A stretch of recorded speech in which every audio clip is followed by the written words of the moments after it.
দেখো, প্রথমেই তোমাদের আমি যেটা কথাটা বলবো সেটা হচ্ছে, এই যে ভিডিওটা তুমি ওপেন করলে, এর আগে তুমি রাসায়নিক গণনার যে পার্ট 1 এর ভিডিওটা আমি দিয়েছি, অর্থাৎ যেখানে থিওরি ক্লাসটা কমপ্লিট হয়েছিল, সেই ভিডিওটা আগে দেখে আসো। কারণ আজকে আমরা রাসায়নিক গণনা থেকে যে সমস্ত সম্ভাব্য প্রশ্নগুলো হতে পারে, অর্থাৎ রাসায়নিক গণনা আর অ্যাকচুয়ালি চ্যাপ্টারটা হচ্ছে অঙ্কের চ্যাপ্টার, অর্থাৎ অঙ্কের মেনলি কোশ্চেন সেখান থেকে দেয়। এবার যে যে কোশ্চেন এই চ্যাপ্টার থেকে আসতে চলেছে বা আসার মতো, সেগুলো আমি আজকে প্র্যাকটিস করে দিচ্ছি। মেনলি এটা তোমরা সাজেশন হিসেবে না ধরে তোমরা তোমাদের চ্যাপ্টারকে রেডি করার জন্য ভিডিওটা দেখতে পারো। তবে যেটা আমি আগেই বললাম, যে যদি ওই ভিডিওটা না দেখে আসো, তাহলে আগে ওটা দেখো, তারপরে এটা দেখো, না হলে তোমরা বুঝবে না। তো চলো, প্রথমে আমি যেটা বলবো, রাসায়নিক গণনা করার জন্য তোমাদের মেনলি এই যে 5টা সূত্র রয়েছে, এই 5টা সূত্র বা এই 5টা কথা তোমাদের জানা থাকতে হবে। প্রথম কথা হচ্ছে, এক মোল মানে কি না, এক মোল মানে হচ্ছে 2.4 লিটার, অথবা 200 না সরি 22400 মিলিলিটার। এটা কিন্তু তোমাদের মাথায় রাখতে হবে, অর্থাৎ 2000 না না সরি 22,400, ঠিক আছে? 22,400 বলবো নাকি? একক, দশক, শতক, হাজার, ঠিক আছে? আচ্ছা ঠিক আছে, 22,400। আচ্ছা এবারে দেখো, আচ্ছা এক মোল মানে হচ্ছে তার আণবিক ওজনের সাথে সমান, তাই তো? এক মোল মানে হচ্ছে আণবিক ওজনের সাথে সমান। এর মানে কি? এর মানে ধরো ছিল তোমাদের কার্বন, ঠিক আছে? কার্বন ছিল, কার্বন। এবার ধরো কার্বন ডাই অক্সাইড করে দিই। এবার কার্বন ডাই অক্সাইডের এক মোল ধরো বলা আছে কোথাও, ধরো বলা আছে কার্বন ডাই অক্সাইডের এক মোল। এবার এই যে কার্বন ডাই অক্সাইডের এক মোল, এর মানে কি বলতো? কার্বন ডাই অক্সাইডের এক মোল মানে হচ্ছে এর যে আণবিক ভর তার সাথে সমান, অর্থাৎ কার্বন ডাই অক্সাইডের এক মোল সমান সমান কার্বনের ভর হচ্ছে 12 যোগ অক্সিজেনের ভর হচ্ছে তোমার 16, আছে কটা? দুটো অক্সিজেন, ঠিক আছে? এই দেখো দুটো অক্সিজেন আছে, তাই বসালাম 2। নর্মালি অক্সিজেনের আণবিক ভর হচ্ছে 16, তাই বসালাম। কার্বনের হচ্ছে 12। এবার কত হয় তাহলে? 12 যোগ 16 দুগুণে 32, অর্থাৎ 44 গ্রাম কিন্তু এসে যাচ্ছে। অর্থাৎ কার্বন ডাই অক্সাইডের এক মোল সমান সমান 44 গ্রাম। এইটা হচ্ছে এর মানে, তাই তো?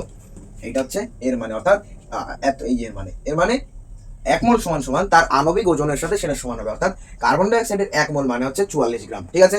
এছাড়া এক মোল মানে হচ্ছে তার মধ্যে কত না 6.022 ইন্টু 10⁻23 সংখ্যক অণু বর্তমান রয়েছে, এটাও বলতে পারি। নেক্সট কথা হচ্ছে, এসটিপিতে যে কোনো গ্যাসের 1 লিটারের ভর হচ্ছে সেই গ্যাসের যে বাষ্প ঘনত্ব তার সাথে 0.081 গুণ করলে কিন্তু যে কোনো গ্যাসের 1 লিটারের ভর পাওয়া যায়। নেক্সট যেটা রয়েছে, গ্যাসের আণবিক ওজন সমান সমান 2 ইন্টু বাষ্প ঘনত্ব। এই যে সূত্রটা, এটা কিন্তু তোমরা ডবল স্টার মেরে রাখতে পারো। অর্থাৎ গ্যাসের আণবিক ওজন আমরা যদি বের করতে চাই, ধরো কোনো একটা অঙ্কে বলে দিল যে গ্যাসের আণবিক ওজন হচ্ছে এই 44। কোনো একটা অঙ্কে বলে দিল গ্যাসের আণবিক ওজন হচ্ছে 44, তাহলে তার বাষ্প ঘনত্ব কত? তোমরা কিভাবে বের করবে? দেখো, বাষ্প ঘনত্ব তখন তোমরা কি করে বের করবে?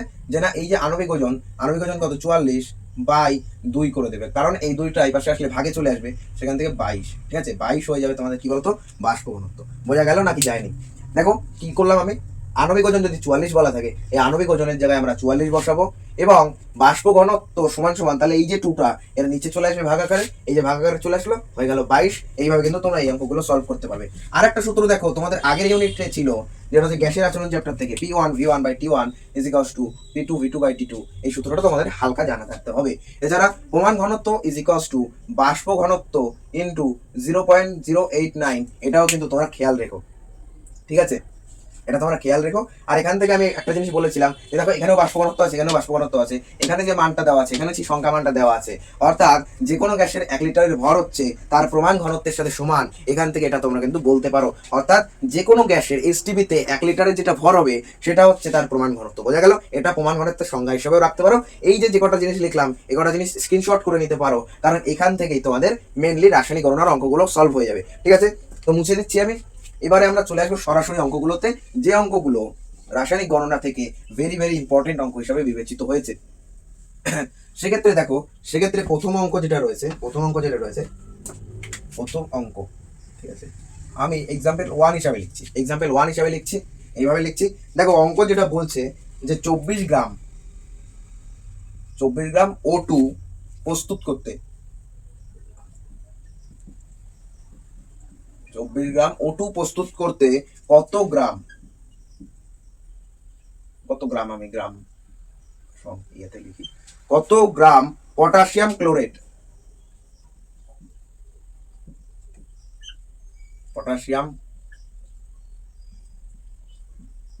ক্লোরেট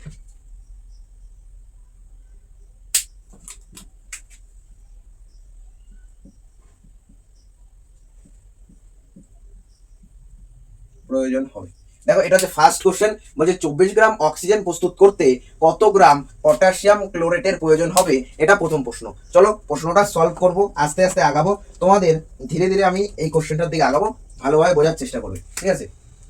প্রথমে দেখো কোশ্চেন সলভ করার জন্য প্রথমে দেখে নেবে যে যৌগটা কি রয়েছে না, পটাশিয়াম ক্লোরেট। এবার তোমাদের এই পটাশিয়াম ক্লোরেটের যে সংকেতটা, যে পটাশিয়াম ক্লোরেট যে যৌগটা, তার যে আণবিক সংকেত রয়েছে সেইটা তোমাদের কিন্তু খেয়াল রাখতে হবে। পটাশিয়াম অর্থাৎ কে, পটাশিয়াম ক্লোরেট অর্থাৎ KClO3, এটা হচ্ছে পটাশিয়াম ক্লোরেট। আশা করছি বুঝতে পারছো, এটা হচ্ছে পটাশিয়াম ক্লোরেট। এবার বলছে পটাশিয়াম ক্লোরেটকে কি করব না, পটাশিয়াম ক্লোরেট থেকে কত গ্রাম অক্সিজেন প্রস্তুত করে। আচ্ছা আচ্ছা, তাহলে এই পটাশিয়াম ক্লোরেটের কে আমরা উত্তপ্ত করব। এই যে উত্তপ্ত করার ফলে কি হবে বলতো, উত্তপ্ত করার ফলে এখান থেকে দুটো যৌগ তৈরি হবে। কি কি উৎপন্ন হবে, KCl প্লাস O2, এটা কিন্তু পাওয়া যাবে, ঠিক আছে, এটা কিন্তু পাওয়া যাবে। এবার দেখো ব্যালেন্স হলো না, ব্যালেন্স যেহেতু হয়নি সেই জন্য এটাকে ব্যালেন্স করার জন্য আমরা এখানে একটা 2 দিয়ে দেবো। যেহেতু 2 দিয়ে দেবো, তখন আমরা এখানে একটা 2 দিয়ে দেবো আর এখানে একটা 3 বসিয়ে দেবো। দেখো তো এখন ব্যালেন্স হলো কিনা। আমাদের কি করতে হবে, যে যৌগর নামটা কোশ্চেনে বলে দেবে সেই যৌগটাকে লিখতে হবে, এবং সেখান থেকে কোশ্চেনটা পড়ে আমাদের সম্ভাব্য সমীকরণটা লিখতে হবে। দেখো এখানে পটাশিয়াম ক্লোরেট লেখা ছিল এবং বলছে 24 গ্রাম অক্সিজেন প্রস্তুত করতে কোথা থেকে অক্সিজেনটা পাবো না, পটাশিয়াম ক্লোরেট থেকেই তো অক্সিজেনটা পাবো। তাহলে বিক্রিয়াটা কি রয়েছে, পটাশিয়াম ক্লোরেটকে ভেঙে অক্সিজেন পাবো এমন একটা বিক্রিয়ায় তৈরি হবে। আচ্ছা ঠিক আছে, ধরো আমি আরেকবার মুছে দিলাম, জিনিসটা আরেকবার বোঝার চেষ্টা করো। আমরা প্রথমে কিভাবে অঙ্কটা করবো সেটা বোঝো। চলো প্রথম থেকে একদম কিছু যাই না, কিভাবে করবো অঙ্কটা। প্রথমে আমরা দেখবো যে এখানে কোন যৌগের নাম দেওয়া আছে। দেখো এখানে যৌগের নাম দেওয়া আছে পটাশিয়াম ক্লোরেট, তাহলে পটাশিয়াম ক্লোরেট মানে KClO3, এটা হচ্ছে পটাশিয়াম ক্লোরেটের সংকেত। এবার বলছে 24 গ্রাম অক্সিজেন প্রস্তুত করতে কত গ্রাম পটাশিয়াম ক্লোরেটের প্রয়োজন। তাহলে এখান থেকে বুঝতেই পারছো যে অক্সিজেন প্রস্তুত হবে, তাহলে অক্সিজেন কোথা থেকে পাবো, এই যৌগটাকে থেকেই তো পাবো। বলছে অক্সিজেন প্রস্তুত করতে কত গ্রাম পটাশিয়াম ক্লোরেট প্রয়োজন, অর্থাৎ পটাশিয়াম ক্লোরেট থেকেই অক্সিজেনটা পাচ্ছি। তাহলে এখান থেকে আমরা কি পাচ্ছি, অক্সিজেন পাচ্ছি, এই যে O2 পাচ্ছি। এবার দেখো O2 যদি পাই, তার সাথে অন্য যৌগও তো পাবো। কোন যৌগ পাবো, দেখো KCl, এটা কিন্তু আমরা পাবো, তাই তো। এবার সমীকরণ ব্যালেন্স হয়নি, সমীকরণ ব্যালেন্স করার জন্য এর আগে একটা 2 বসিয়ে দেবো, এবং এর আগে একটা 2 বসাবো, এবং এর আগে একটা 3 বসাবো। দেখো এর আগে একটা 3 বসিয়ে দিলাম, ব্যাস সমীকরণ কিন্তু ব্যালেন্স হয়ে গেল। এবার তোমাদের কিন্তু পরীক্ষার সময় এই যে প্রশ্ন পড়ে এই যে আমি সমীকরণটা লিখলাম, এটা লেখাটা অনেক টাফ হয়ে যাবে, কারণ পরীক্ষার যে হলের ব্যাকগ্রাউন্ড এবং তার যে এনভায়রনমেন্টটা থাকে এটা অন্যরকমই থাকে।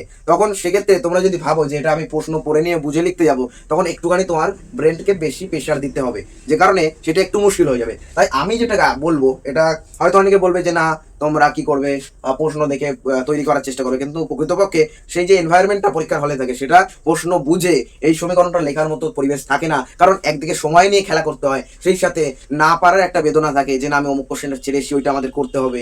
এই সমস্ত কিছু চারিদিক থেকে হই হুল্লোড়, এই সব কিছু তোমাকে ডিমোটিভেট করবে, যে কারণে তোমার এগুলো মনে পড়বে না। যে কারণে আমার কথা হচ্ছে তোমাদের এই যে সমীকরণটা, এটা অন্তত মনে রাখতেই হবে। দেখো এই যে কোশ্চেনটা লিখলাম, এটা থেকে একটা সমীকরণ তো তোমরা শিখে গেলে যে পটাশিয়াম ক্লোরেট থেকে অক্সিজেন প্রস্তুত করার ক্ষেত্রে সমীকরণটা এরকমই আসবে। চলো এইবারে ধীরে ধীরে কোশ্চেনে আসা যাক। সেক্ষেত্রে যেটা বলছে এই যে পটাশিয়াম ক্লোরেট, এবারে এরকম সমীকরণ লেখার পরে এর আণবিক ভরটা তোমরা বের করার চেষ্টা করবে। আণবিক ভর বের করতে গেলে দেখো 2টা বাইরে ছিল, 2টা 2 এর মতো লিখলাম, ব্র্যাকেটের ভিতরে পটাশিয়ামের ভর লিখবো। পটাশিয়াম অর্থাৎ 40 হয়তো, পটাশিয়াম তো 40ই, না না সরি পটাশিয়াম 39, তাই তো, পটাশিয়াম হচ্ছে 39। আচ্ছা হ্যাঁ, পটাশিয়াম 39 হয়, কারণ যেহেতু 19 নম্বর আছে সেই হিসাবে 39। আচ্ছা এবার দেখো ক্লোরিনের ভর হচ্ছে 35.5, যোগ দিয়ে দিলাম। এইবারে দেখো অক্সিজেনের ভর হচ্ছে 16, কিন্তু আছে 3টে অক্সিজেন, যে কারণে এখানে একটা 3 গুণ করে দেবো, এই হচ্ছে গ্রাম, তাই তো। এই হলো পটাশিয়াম ক্লোরেটের ভর বের করার জিনিস। আর এখানে আমরা অক্সিজেনের ভরটা বের করব, যেহেতু 3 আছে 3 লিখলাম, ইনটু কি হবে না 16 ইনটু 2, এই হচ্ছে বিষয়।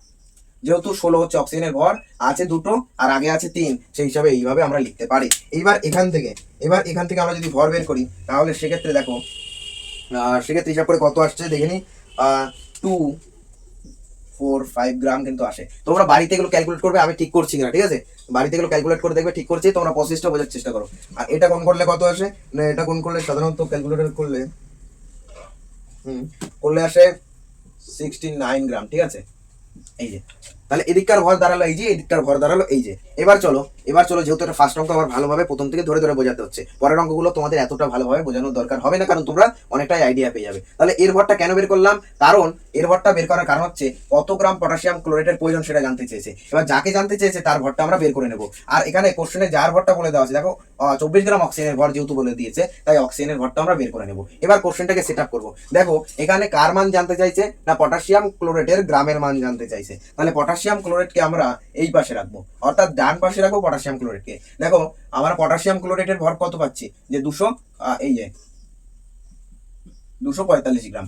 আর এই পাশে রাখবো আমরা অক্সিজেনের ভরটাকে। অক্সিজেনের ভর হচ্ছে না 96 গ্রাম। দেখো এই যে তীর মেরে আমি যেটা লিখলাম, এই তীর মারার এখানে কি লেখা আছে? তীর মারার এখানে অ্যাকচুয়ালি লেখা আছে যে এই যে 96 গ্রাম অক্সিজেন, এই যে 96 গ্রাম অক্সিজেন, সেটা তৈরি হয়েছে 245 গ্রাম KCl থেকে। ঠিক আছে, এই যে আচ্ছা লিখেই দিই, দরকার এই লাইনটা আমি লিখেই দিই যে 96 গ্রাম O2 পাওয়া যায়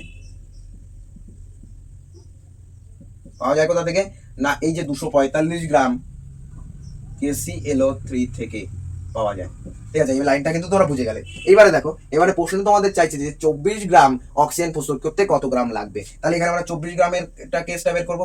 24 গ্রাম পাওয়া যাবে, তাহলে কত থেকে কিভাবে করবে? কোনাকুনি গুণ বাই এত করে দেবে। এটা একটা শর্ট ট্রিক্স দেখিয়ে দিলাম।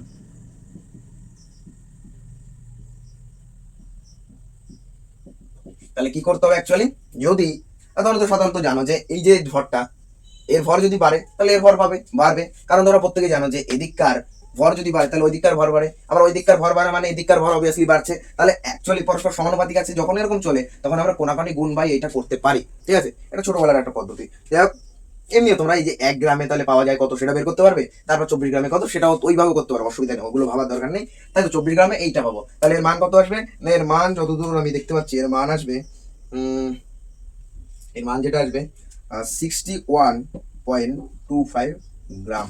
61.25 গ্রাম, সেটা কিন্তু আনসার। তাহলে এই যে কত গ্রাম পটাশিয়াম ক্লোরাইড প্রয়োজন তোমরা লিখে দেবে, অতএব 61.25 গ্রাম পটাশিয়াম ক্লোরাইড প্রয়োজন। ঠিক আছে, এইভাবে প্রত্যেকটা অঙ্ক তোমাদের কিন্তু সলভ করতে হবে। এবার চলো নেক্সট কোশ্চেনে আসে যাক। আগে বলো এই কোশ্চেনটা বুঝলে কিনা একটুখানি বলো।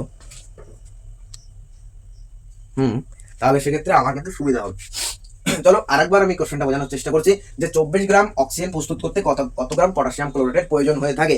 এবার দেখো কোশ্চেনে যেহেতু পটাশিয়াম ক্লোরাইডের নাম বলা আছে, সাথে সাথে আমরা পটাশিয়াম ক্লোরাইডের সংকেতটা এইভাবে লিখে দেবো। ঠিক আছে, দেওয়ার পরে যেহেতু অক্সিজেন প্রস্তুত করার কথা বলেছে, তাহলে সমীকরণের ওই দিকে অর্থাৎ ডান দিকে আমরা অক্সিজেনকে লিখে দেবো।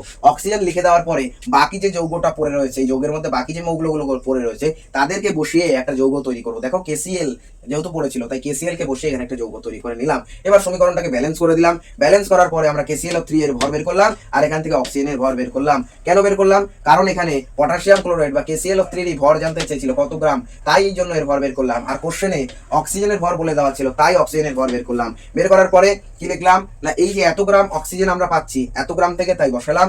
এবং 24 গ্রামের ক্ষেত্রে আমাদের জানতে চেয়েছে, তাই 24 গ্রাম বসিয়ে অঙ্কটা সলভ করে নিলাম।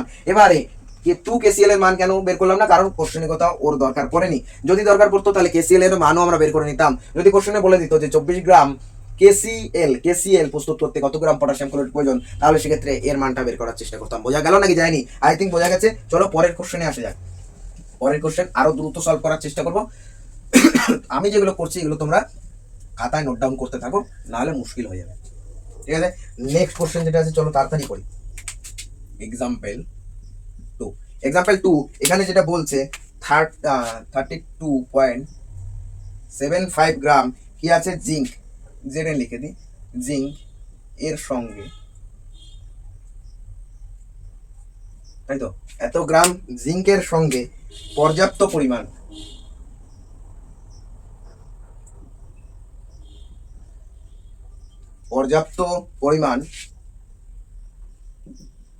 লঘু H2SO4 এর বিক্রিয়ায়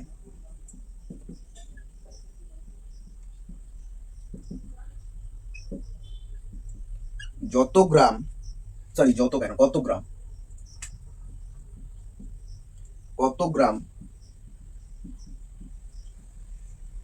H2 উৎপন্ন হয়। আচ্ছা ঠিক আছে, আচ্ছা এই কোশ্চেনটা সলভ আমরা কেমন করব? দেখো এত গ্রাম জিঙ্কের সঙ্গে পর্যাপ্ত পরিমাণ লঘু H2SO4 এর বিক্রিয়া। তাহলে কার সাথে কার বিক্রিয়া হচ্ছে? না জিঙ্কের সঙ্গে পর্যাপ্ত পরিমাণ H2SO4 এর বিক্রিয়া হচ্ছে। তার মানে এখানে আমরা জিঙ্ক লিখে দিলাম, এর সাথে বিক্রিয়া হচ্ছে H2SO4 এর। বিক্রিয়া হলে কি উৎপন্ন হবে? না ZnSO4 উৎপন্ন হবে। প্লাস দেখো ZnSO4 মানে এই যে Zn, তার সাথে এই SO4টা যুক্ত হয়ে ZnSO4 তৈরি হলো। পড়ে থাকবে কি? না পড়ে থাকবে কিন্তু হাইড্রোজেন। এবার এই বিক্রিয়াটা কিভাবে লিখলাম? এই বিক্রিয়াটা কিভাবে লিখলাম চলো একবার দেখিয়ে দিই তোমাদের, একবার দেখিয়ে দিই কিভাবে বিক্রিয়াটা লিখলাম। দেখো এখানে ছিল Zn প্লাস হচ্ছে H2SO4। এইবার Zn এর মতো রাখলাম। H2SO4 কে ভাঙা যায় 2H প্লাস প্লাস হচ্ছে SO4 2 মাইনাস, এইভাবে কিন্তু আমরা ভাঙতে পারি। ভাঙার ফলে এই যে জিঙ্ক, এই জিঙ্ক আর এই যে H2 এই SO4 2 মাইনাস, এরা পরস্পর যুক্ত হয়ে কি করবে? না ZnSO4 তৈরি করবে। আর 2H প্লাসটা কি হবে? না H2 তে কনভার্ট হয়ে যাবে। ঠিক আছে, এই হচ্ছে বিষয়, মূল বিষয় এখানে এসে দাঁড়াবে, সেটা আমি ওখানে লিখে দিয়েছি। চলো এবার ব্যালেন্স ঠিক আছে কি? ব্যালেন্স তোমরা বলো ঠিক আছে? হ্যাঁ অবশ্যই ব্যালেন্স ঠিক আছে। এইবারে আমরা কি করব?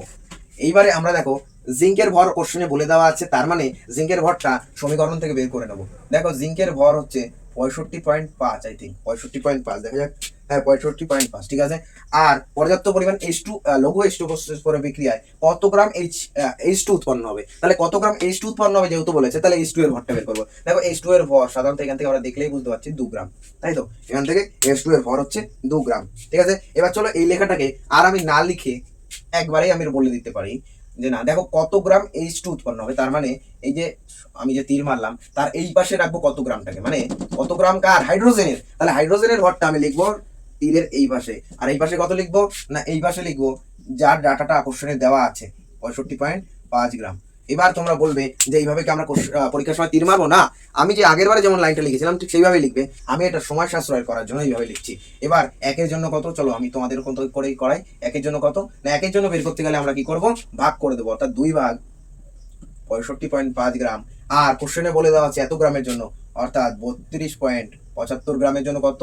না এটা গুণ করে দেবো,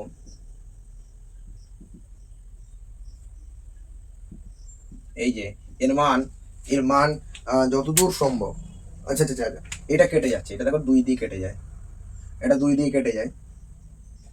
আর আর দেখো এটা 2 দিয়ে কেটে যায়, তো দেখি তো।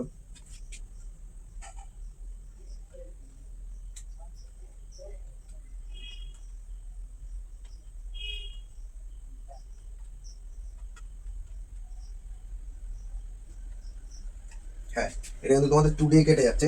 যেহেতু 2 দিয়ে কেটে যাচ্ছে, আবার এই 2 কেটে যায়, তার মানে তোমাদের পড়ে থাকে 1 গ্রাম। তাহলে এই যে 1 গ্রাম, এই যে 1 গ্রাম, এই 1 গ্রামটা কিন্তু আনসার হয়ে যাবে। অর্থাৎ তোমরা লিখবে যে এক্ষেত্রে কত গ্রাম? না 1 গ্রাম হাইড্রোজেন কিন্তু উৎপন্ন হবে। চলো কোশ্চেনটা দেখে নাও একবার ভালোভাবে, দরকার আরেকবার আমি বলে দিচ্ছি। দেখো এত গ্রাম জিঙ্কের সাথে কত গ্রাম H2SO4 এর বিক্রি হবে। আমি সাথে সাথে জিঙ্কের সাথে H2SO4 এর বিক্রিয়াটা লিখে নিলাম। লিখে নেওয়ার পরে যা ডাটা বলে দেওয়া আছে তার আণবিক ভরটা বের করে নিলাম, এবং যাকে বের করতে বলেছে তার আণবিক ভরটাও কিন্তু বের করে নিলাম। নেওয়ার পরে যেইভাবে কোশ্চেন চেয়েছে সেইভাবে আমরা এটাকে সাজিয়ে নিলাম। এখানে দেখো কত গ্রাম H প্লাস উৎপন্ন হবে বলেছে, তাই H প্লাসের ভরটা আমি লিখলাম এই পাশে। H প্লাস বলছে, H2 এর ভরটা আমি লিখলাম এই পাশে। আর যা ডাটা বলে দেওয়া আছে তাকে লিখলাম এই পাশে। তারপরে কোশ্চেন অনুযায়ী যেহেতু এর এর এত ভরের ক্ষেত্রে বের করেছে, তাই সেই ভরটাকে বসিয়ে দিয়েছে, মান 1 গ্রাম বেরিয়ে গেছে। চলো নেক্সট কোশ্চেনে চলো। নেক্সট কোশ্চেন যেটা বলছে এক্সাম্পল 3। এক্সাম্পল 3,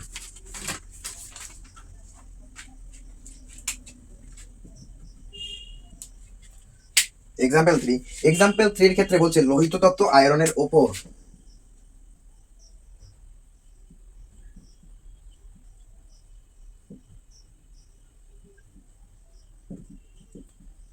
লোহিত তত্ত্ব আয়রনের ওপর দিয়ে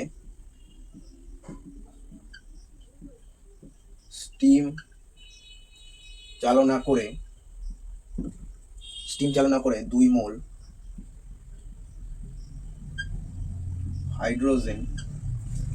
হাইড্রোজেন অণু পেতে হলে 2 মোল হাইড্রোজেন অণু পেতে হলে কত গ্রাম আয়রনের প্রয়োজন?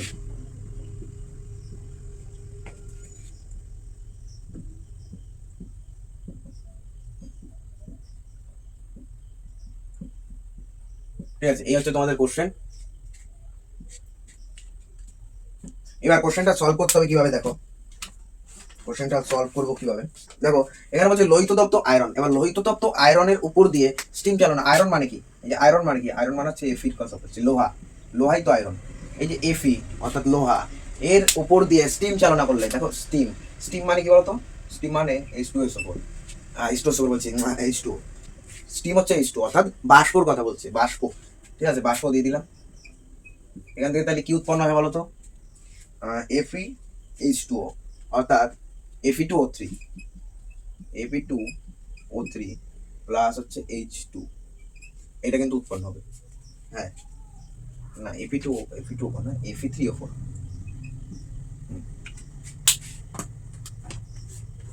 ঠিক আছে, Fe3O4 পাওয়া যাবে। এবার দেখো সমীকরণটা কিন্তু ব্যালেন্স হলো না।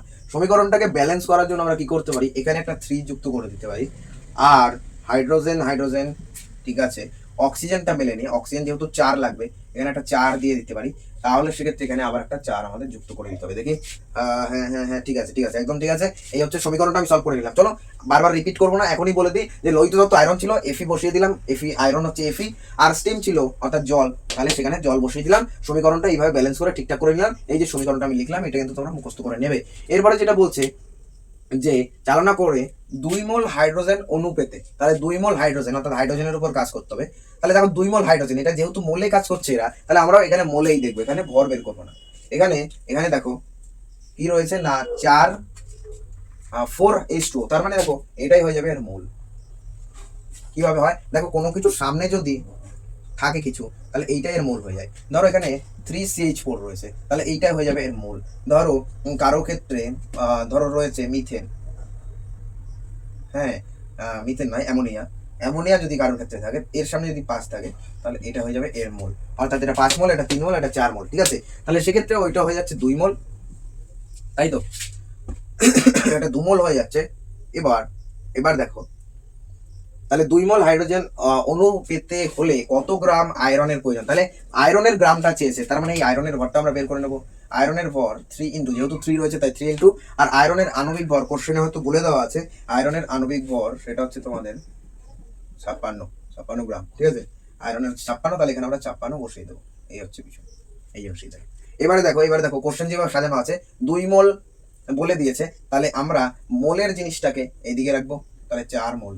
তাহলে 4 মোল থেকে আমরা পাচ্ছি এত গ্রাম, অর্থাৎ 3 ইন্টু 56 গ্রাম, এটা আমরা এদিক থেকে পাচ্ছি। আয়রনের যেহেতু জানতে চাইছে আয়রন কত গ্রাম, এই যে কত গ্রাম, তাহলে সেইটাকে আমরা এই পাশে বসাইছি আয়রনের ভরটা। এইবার একে কত না, কোনাগুনি গুণ বা এত, এই যে এত, অ্যান্ড তারপরে আমাদের যতটি জানতে চাইছে 2 মোলে, 2 মোলের ক্ষেত্রে কত। দেখো 2 মোলের ক্ষেত্রে আমরা যদি বের করি, তাহলে 2টা আমাদের এখন গুণ করে দিতে হবে, এই এত গ্রাম। এটা করলে দেখো, এটা করলে কি হবে, এই 2 এই 2 কেটে দিলাম, আর এই 2 এর সাথে যদি 56কে কাটি, তাহলে কত, 2 দুগুণে 4 হয়ে যাচ্ছে, আর 1 মানে 8 দুগুণে 16, তাহলে 3 8 24 4 হাতে আমার 2, 3 দুগুণে 4 7 8, তাই তো, এই যে এটা হয়ে যাবে তোমাদের আনসার। দেখো ভালোভাবে দেখে নাও, শর্ট শর্ট কোশ্চেন, একদম কোশ্চেনগুলো ইজি, অত কঠিন কোশ্চেনও না, সহজ কোশ্চেনই ছিল। ঠিক আছে, আশা করি বুঝে গেছো। দেখিনি কটা ভিডিও, মানে কতটা বড় হলো লেন্দি। আচ্ছা, ভিডিওটা বেশ বড়ই হয়ে গেছে, তাড়াতাড়ি শেষ করতে হবে এখন, কারণ বেশি লং ভিডিও না দেওয়া যায় না, বেশি লং ভিডিও দিতে গেলে একটু প্রবলেম হয়ে যায়, কিন্তু তোমাদের আবার এগুলো সলভও করাতে হবে। দেখো অ্যাকচুয়ালি আমাদের যদি এখন ইলেকট্রিক বোর্ড একটা থাকতো, তাহলে হয়তো সহজেই হয়ে যেত, কিন্তু বিষয়টা এতটা সহজ না, যেহেতু আমাদের নতুন চ্যানেল, সেই জন্য আমাদের পক্ষে সম্ভব নয় এখন ইলেকট্রিক বোর্ডের ব্যবস্থা করা, যে কারণে আমাদের সেইভাবে ক্লাস করানো যায় না, সেইভাবে কোশ্চেন টুকে টুকে নিয়ে সেইভাবে কিন্তু করতে হয়। ঠিক আছে, সেইভাবে আমাদের কোশ্চেন টুকতে হয়, তারপরে সেটা সলিউশন করতে হয়, অনেক চাপের ব্যাপার হয়ে থাকে। ইলেকট্রিক বোর্ডে লিখে এই যে একটা সুইচ দিয়ে দিলাম, সুইচ দিলাম, পরের পেজে চলে গেল, তারপরে আবার পরের পেজে চলে গেল, একটু কঠিন। তোমরা যদি আমাদের পাশে থাকো, তাহলে কিন্তু অবশ্যই সেই দিনটা আসতে পারে। ঠিক আছে, এক্সাম্পল করে চলে যাই তাড়াতাড়ি। বলছে 5 গ্রাম কি বলছে, চুনা পাথর তাপ বিয়োজনে, দেখো 5 গ্রাম চুনা পাথর, কি বলছে, 5 গ্রাম চুনা পাথর তাপ বিয়োজনে, তাপ বিয়োজনে উৎপন্ন চুন, উৎপন্ন চুন ও উৎপন্ন চুন ও CO2 এর পরিমাণ নির্ণয় করো।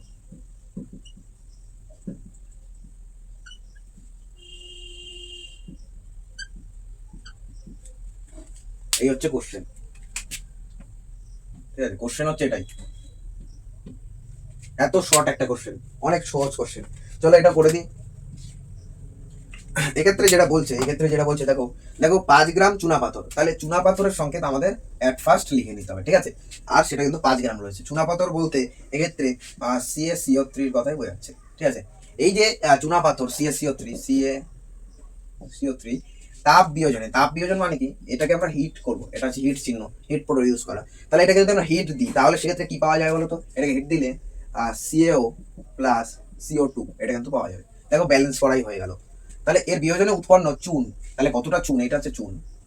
আর তাহলে এটা দেখো অ্যাকচুয়ালি এটা চুন, আর হচ্ছে কতটা কার্বন ডাই অক্সাইডের পরিমাণ নিয়ে, আচ্ছা কার্বন ডাই অক্সাইড অর্থাৎ দুটোই চায়, এটা দুটোই চেয়েছে। অর্থাৎ বলছে 5 গ্রাম যদি চুনা পাথর হয় তাহলে সেখান থেকে কতটা আমরা এই চুনটা পাবো এবং কতটা পরিমাণে কার্বন ডাই অক্সাইড পাবো সেটা কিন্তু জানতে চাইছে। তাহলে যেহেতু এর ভর চাইছে এবং এর ভরও চাইছে, সেই হিসাবে আমরা এর ভরও বের করবো। আবার কোশ্চেনে এর ভরটা বলে দেওয়া আছে বলে এর ভরটাও বের করতে হবে। চলো এর ভরটা বের করি। ক্যালসিয়াম হচ্ছে 40 ক্যালসিয়াম হচ্ছে 40 প্লাস কার্বন হচ্ছে কত 12 এবং অক্সিজেন হচ্ছে 3 × 16, ঠিক আছে? 3 × 16 এই ভরটা অ্যাকুরেটলি কতটা দাঁড়াবে? এই ভরটা তোমাদের দাঁড়াবে হচ্ছে 100 গ্রাম, ঠিক আছে? 100 গ্রাম চলে আসলো। আর এই যে সিএ হচ্ছে 40 আর অক্সিজেন হচ্ছে 16, তাহলে সেক্ষেত্রে 6 5 56 দাঁড়াচ্ছে, ঠিক আছে? কার্বন ডাই অক্সাইড 44 তোমরা প্রত্যেকেই জানো।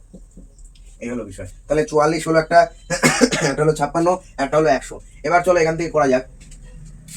এই 100 গ্রাম CaCO3 থেকে আমরা অ্যাকচুয়ালি পাচ্ছি 56 গ্রাম সিএও। তাহলে 5 গ্রাম থেকে কত পাবো? না 5 গ্রাম থেকে এই যে এত গ্রাম আমরা সিএও পেয়ে যাবো, ঠিক আছে? এত গ্রাম পেয়ে যাবো। এই হলো একটা পার্ট, এই হলো ফার্স্ট পার্ট, একটা পার্ট। আর আর দেখো সেকেন্ড পার্টের ক্ষেত্রে 100 গ্রাম CaCO3 থেকে আমরা অ্যাকচুয়ালি 100 গ্রাম CaCO3 থেকে 44 গ্রাম কার্বন ডাই অক্সাইড পাই, এই 44 গ্রাম সিএও পাই। আবার তাহলে আমাদের 5 গ্রামের ক্ষেত্রে 5 গ্রাম CaCO3 থেকে আমরা কতটা পাবো? না পেয়ে যাবো এই যে এতটা, তাই তো? এতটা কিন্তু আমি পেয়ে যাবো। এই যে মানটা তোমরা সলভ করে বসিয়ে দেবে, এর মানটা কত সলভ করে বসিয়ে দেবে, তাহলে কাজ শেষ। আচ্ছা এই কোশ্চেনটা দেখে আমার একটা জিনিস মনে পড়লো। দেখো এই যে কার্বন ডাই অক্সাইডটা এটা কিন্তু উড়ে যায়, কার্বন ডাই অক্সাইড কিন্তু উপরে উড়ে যাবে, যেহেতু গ্যাস তাই উড়ে যাবে, বদ্ধপাত্রে নেই, ঠিক আছে? বদ্ধপাত্রে হলে এটা আবার মানে ফরওয়ার্ড ব্যাকওয়ার্ড রিঅ্যাকশন হতো, জয় কত কিছু তোমরা বুঝবে না, মেন কথা হচ্ছে এটা উড়ে যাবে। এবার দেখো যেহেতু এটা উড়ে যাবে তাহলে 44 গ্রাম ভর কিন্তু কমে যাবে, 44 গ্রাম ভরটা উবে গেল। তাহলে অনেক সময় কোশ্চেনে এটা দিতে পারে যে কতটা ভর হ্রাস পেলো, এই কার্বন ডাই অক্সাইডের ভর যেটা তোমরা বের করবে সেটাই হ্রাস পেয়ে যাবে। কোন বিক্রিয়ার ক্ষেত্রে? ইন্ডিভিজুয়ালি এই বিক্রিয়াটার ক্ষেত্রে যদি বলে কতটা ভর হ্রাস পেলো তাহলে তোমরা এই যে কার্বন ডাই অক্সাইডের যতটা ভর বেরোবে সেটাই তোমাদের ভর হ্রাস পাবে, ঠিক আছে? দেখি এরকম কোনো অঙ্ক তোমাদের দেখাতে পারি কি, সেটাও আমাদের দেখার একটা বিষয়, যেন অঙ্ক তোমাদের ভাগ্যে থাকে কিনা, ঠিক আছে? চলো এক্সাম্পল 5 করে দেখি। এক্সাম্পল 5-এ কি বলছে দেখা যাক। এক্সাম্পল 5 কি বলছে দেখা যায়। এক্সাম্পল 5-এ বলছে যে 8.4 গ্রাম 8.4 গ্রাম নাইট্রোজেন উৎপন্ন করার জন্য, আর 8.2 গ্রাম নাইট্রোজেন উৎপন্ন করার জন্য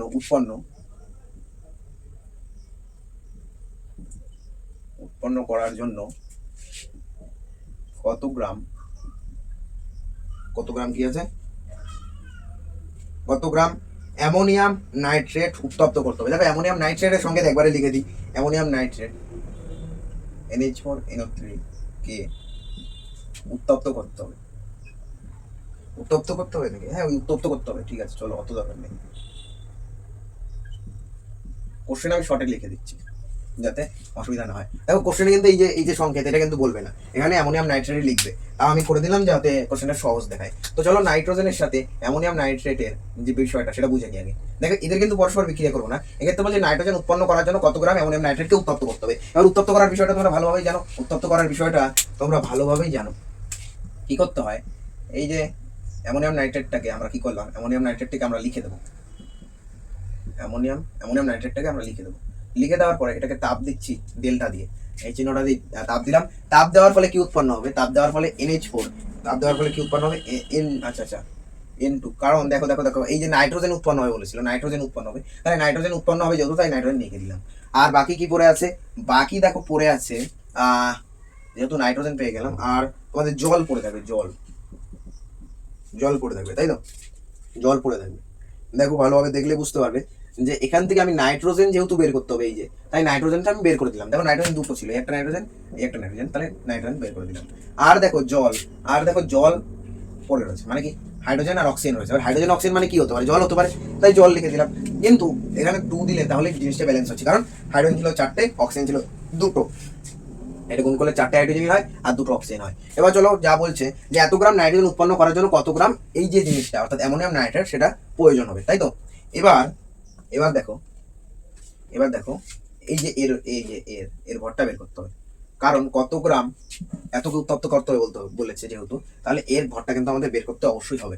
নাইট্রোজেন মানে দেখো hydrogen, helium, lithium, beryllium, boron, carbon, nitrogen কত নাম্বার ঘরে আসলো, নাইট্রোজেন কত নাম্বার ঘরে, 4 আর 3 7, তার মানে 7 2 মানে 14, এখানে 14 লিখবো। অ্যাকচুয়ালি ট্রিক্সটা কিরকম, তোমরা যখন গোনার পরে দেখো নাইট্রোজেন আমার আসছে 7 নম্বর ঘরে, তাহলে এর আণবিক ভর কত হবে, এর আণবিক ভর হবে সাথে সাথে 2 গুণ করে দিয়ে 14। এবার সব ক্ষেত্রে এরকম হয়তো হয় না, যেরকম দেখো আমি একটু আগে একটা 40 ধরেছিলাম একটা জিনিস, সেটা হচ্ছে 40 হবে না, ক্যালসিয়ামের ক্ষেত্রে 40 হয়, ক্যালসিয়ামের 40 হলে পটাশিয়ামের 40 হয় না, পটাশিয়াম যেহেতু 19 নাম্বার ঘরে পড়ে তাহলে তার 38 হওয়ার কথা। দেখো পটাশিয়ামের কত হওয়ার কথা, 38 হওয়ার কথা, কিন্তু হয় কত বলো তো, এটা কিন্তু হয় না, হয় 39।